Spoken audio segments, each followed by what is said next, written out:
attee la loolu moom awma lu ma ciy wax ndax am na loo xam ne justice mi ngi koy doxal procès bi am na ba pare ñu ngi xaar li nga xam ne lii mooy génn ci li ñuy wax délibéré kon loolu moom awma lu ma ciy wax waaye nag li ñuy ñaawlu mooy lii lépp bu amee mooy lii nar li condamnation mën a jur maanaam Sonko bañati bokk te loolu nag na Sénégal yëpp xam ne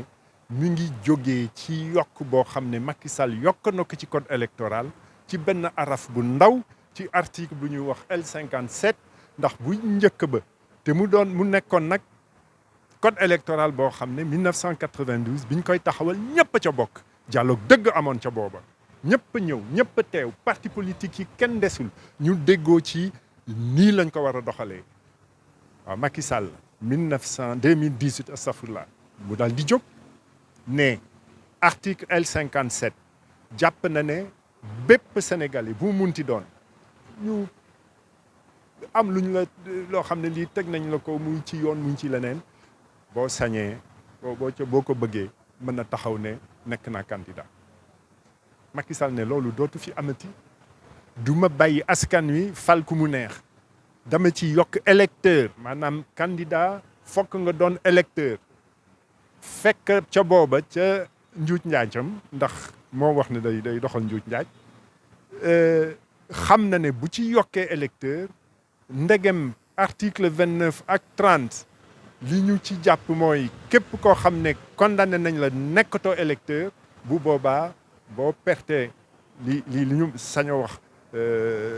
mën a doon électeur bu boobaa doo mënati doon candidat kon xam na ne moo ko ci yokk moo indi coow li yëpp ndax kenn mënut a nangu itam ne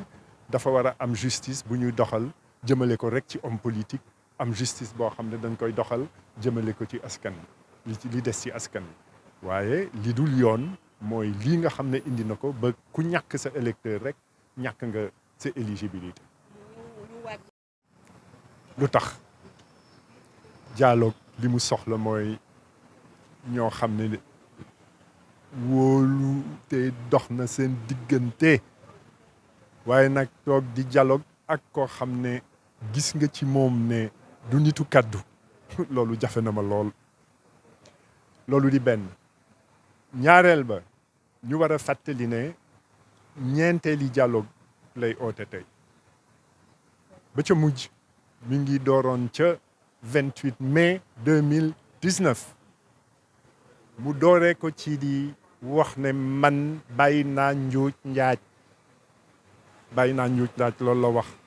ndax lan ndax nekkatuma candidat mënatuma doon candidat ci kaw constitution Sénégal mayul président de la République mu dem ci ñetteelu mandat loolu la waxoon bu ñëwee tey nag ne sañ naa doon candidat troisième mandat kon am na lu dikkaat am na lu dellu si mooy njuuj njaaj waaw ndax war nañu dem toogi ji di dialogue ak koo xam ne ki nee na damay njuuj njaaj bàyyi woon naa ko waaye maa ngi ciy dellu si ñetteel ba lii nga xam ne soxla na dialogue ndax opposition mi ngi koy jooy citoyen mi ngi koy jooy te du yoon ci suñu réew mi loo ci yëkkati rek mi ngi jógee ci soppi boo xam ne Macky Sall indi na ko ci constitution soppi boo xam ne Macky Sall indi na ko ci code électoral kon na dellu si rek ci la xam ne lii moo fi newoon troisième mandat bi na dellu si li fi newoon te mu waxoon ne lii la maa ngi leen di ngeen war a voté ci lii ñetteeli mandat bi moom kenn du ko fi waxati dëgg la mi ngi ci constitution bi waaye dama koy dëgëral ba kenn du ko ci mën a dindi kenn du mën a dellu si ci gannaaw indiwaat ko parrainage moo ko fi indi cour de justice CEDEAO nga xam ne moo féetee kaw bépp juridiction Sénégal bépp magistrat Sénégal ne ko parrainage bii nga indi méngoowul ak yoonu Sénégal méngoowul ak yoonu liberté de vote dindi ko balaa octobre 2021 ba tey ba 100 laalu ko mu des ci moom li ci des muy lan élection bi na ca ñëpp bokk képp koo xam ne bëgg nga doon candidat nga mën ca bokk loolu itam moo indi soppi ci article 57 ba lii di mën a am koo xam ne ki condamné nañ la doo mën a ci bokk ci élection kon ñett yooyu mu wekku ci Macky Sall ci juróomi minute mu ne lii nga xam ne maa ko indi woon dindi naa ko jàmm ne ñooy mu daal di doon nag président boo xam ne ñëpp koy wéy yomb na ci moom. Déclaration forte du président de la République lors de son ouverture il déclarait en wolof bàyyi naa njuuj njaaj ndax amatuma mandat bu may uti ji. Tout le monde en a été témoin. S'il revient aujourd'hui pour dire qu'il a droit à un troisième mandat, c'est qu'on est toujours dans le njuuj njaaj. Alors, njuuj njaaj, c'est la fourberie, pour ceux qui ne comprennent pas le mot, c'est la magouille. Il est difficile d'aller s'asseoir à la table de quelqu'un qui se définit lui-même comme étant capable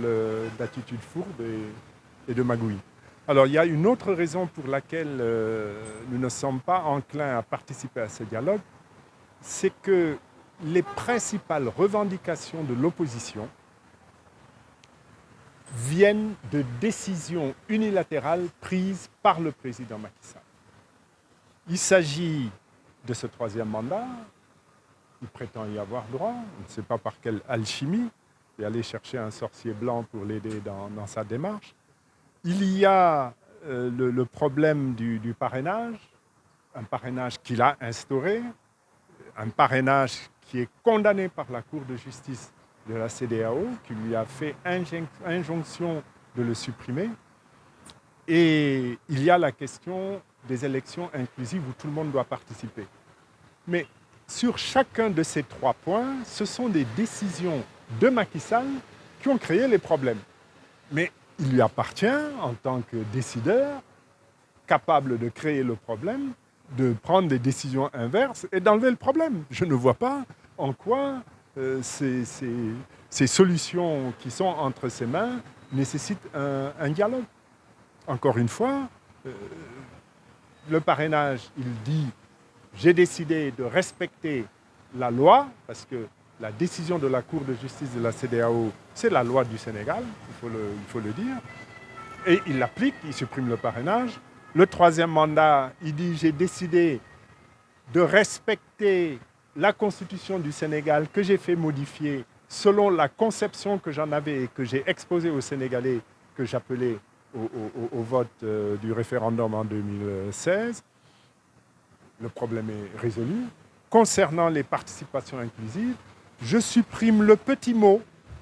électeur que j'ai ajouté à la première ligne de l'article L57 du Code électoral. Et à ce moment-là, les élections deviennent inclusives. Et voilà, c'est aussi simple que ça. C'est une histoire de 5 minutes. Des décisions, 3 décisions importantes de 5 minutes et qui font de Macky Sall un des plus grands présidents du Sénégal. C'est aussi simple que cela. Alors pourquoi a-t-on besoin de dialogue? Je ne comprends pas. Tout à l'heure, en France, principe, c'est-à-dire une définition collective, citoyenne de ce qui est nécessaire pour le Sénégal. Cette dynamique-là, il ne faut surtout pas la perdre. Et il est dommage d'ailleurs qu'il y ait eu une sorte de pause dans la mise à jour du contenu des assemblées nationales, des assises nationales. Cette mise à jour, par contre, elle est nécessaire, il faut s'y mettre. Elle a été partiellement réalisée par les conclusions du Conseil national de réforme des institutions, la Commission nationale de réforme des institutions, mais c'est un travail qui doit être dynamique, qui doit rester en permanence. Et nous avons, par exemple, pour notre part, établi un programme de l'acte, mais qui part des assises nationales, des conclusions des assises nationales, mais enrichi, complété, parce que nous avons considéré que les circonstances conjoncturelles du Sénégal nécessitaient ces compléments et ces mises à jour.